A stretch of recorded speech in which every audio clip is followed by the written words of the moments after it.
Sword Art Online, No Game No Life, Overlord and RE0. What do these 4 series have in common? They're all isekai. If you've been watching any seasonal anime somewhat recently, you should be very familiar with it, but if not, I'll explain the concept of it. It's a subgenre of Japanese fiction where a character gets transported from their world into a new one where they usually gain powers in some shape or form. The genre as a whole is insanely popular, and while that is the case, there is still a relatively vocal group of people that express their issues and distaste for it. And in this video, I want to go over my issues with isekai as well as give some examples of it being done exceptionally well. I do just want to preface this by saying that this is my own opinion. If you enjoy a lot of isekai, there's absolutely no problem with that, and this isn't necessarily an attack on the genre as a whole, but just my thoughts. Due to isekai having this extreme popularity boost as of late, a lot of animation studios and authors have taken the opportunity to produce an isekai series of their own, and as a result, series are bound to have quite a lot of similarities. This happens in every genre of course, but the similarities and tropes are much clearer and consistent in isekai. I'll start with how they all begin. For the most part, a majority of them start the exact same way. The main character usually gets neighed on by a truck or some form of vehicle while attempting to perform an act of justice. Upon dying, they get reincarnated into another world, sometimes in a human form, sometimes in another, and I'd say for most of the anime in this genre, this is where one of my issues begin. The main character in a lot of cases is so insanely strong from the very beginning due to their abilities and powers essentially being given to them. I don't personally have an issue with the overpowered MC trope, it's pretty enjoyable as long as it's done correctly. While they're not isekai, One Punch Man and Mob Psycho 100 use this trope exceptionally well through the characters of Saitama and Mob. To me, Saitama seems to be a mockery of this trope. Rather than being glad that he's insanely strong or reveling in his power, we see him start to resent himself for his strength. In addition to this, while he is the main character,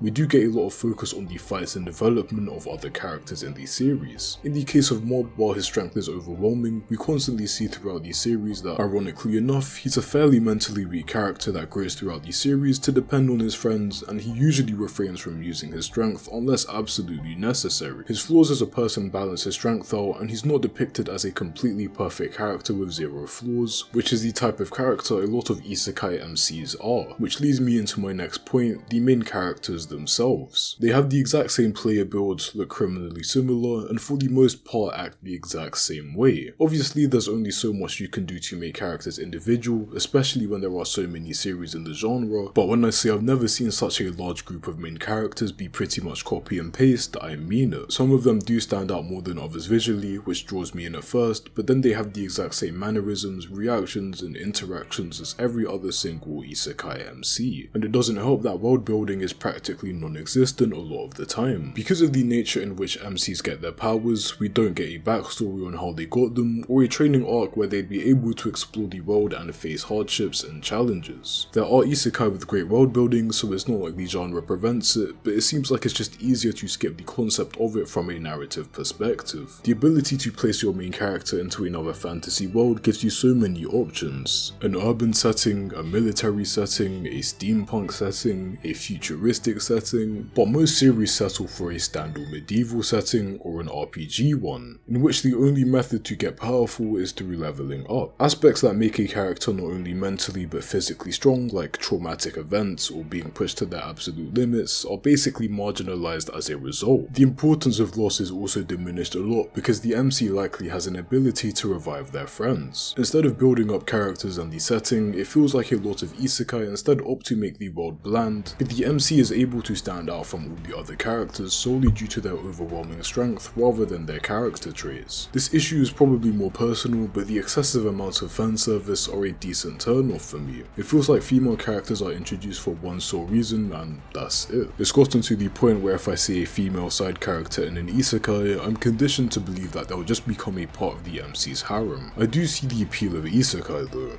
They're so popular because of the concept of escapism. Before being reincarnated, MCs are, for a lack of better words, a walking owl. In this new world they have newfound powers, friends and aspirations. People who are in a similar boat to the MC pre-reincarnation can relate to them, and as a result they self-insert and live vicariously through the main character. Though a lot of them can be generic, the ones that stand out head and shoulders above the rest, and in their own rights are amazing series. I mentioned some some earlier, but I'll briefly go over the ones that have a sense of individuality and what makes them different. I'll start with Konosuba. At the start it seems like it plays into the trope of being a standard isekai, with the MC in his past life being a walking L, attempting to be a hero and save a girl from an incoming truck. It's found out later though that it was a tractor instead of a truck. The girl was going to be fine anyways, and he died from the shock of thinking that he'd been ran over. Already it's standing apart from a lot of other isekai by turning a very commonly used trope into a comedic aspect. In the afterlife, Kazuma is asked to kill a demon king, which is a very common mission a lot of MCs have.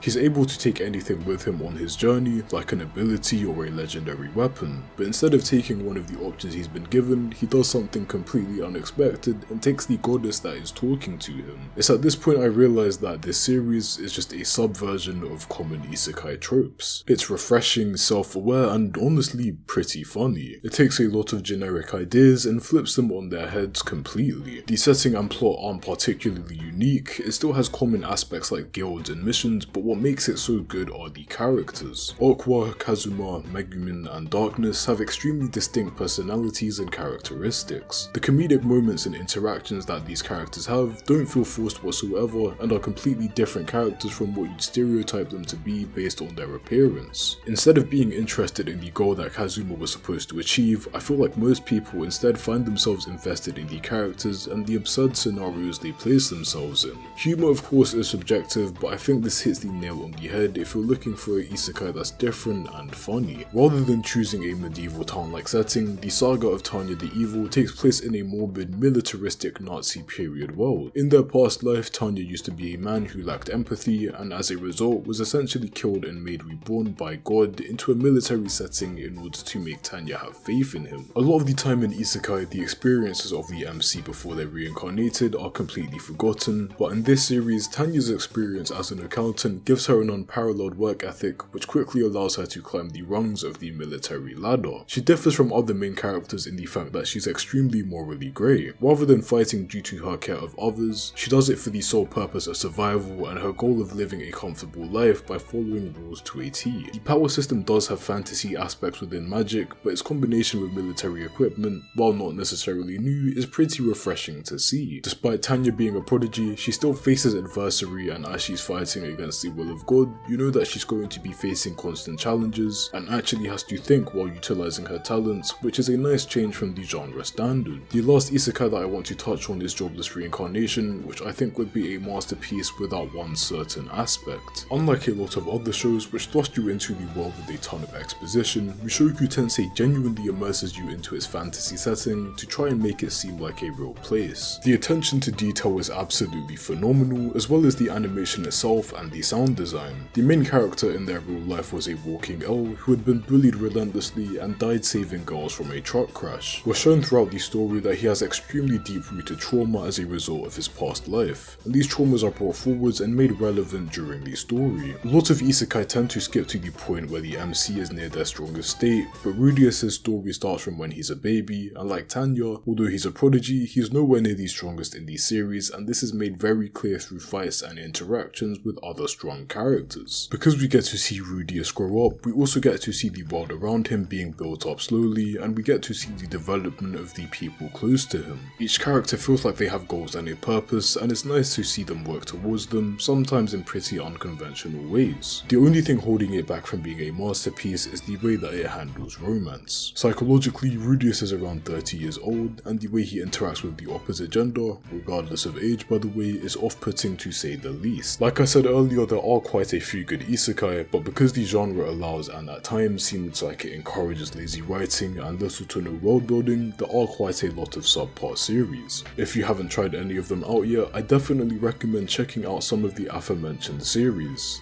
Thank you for watching.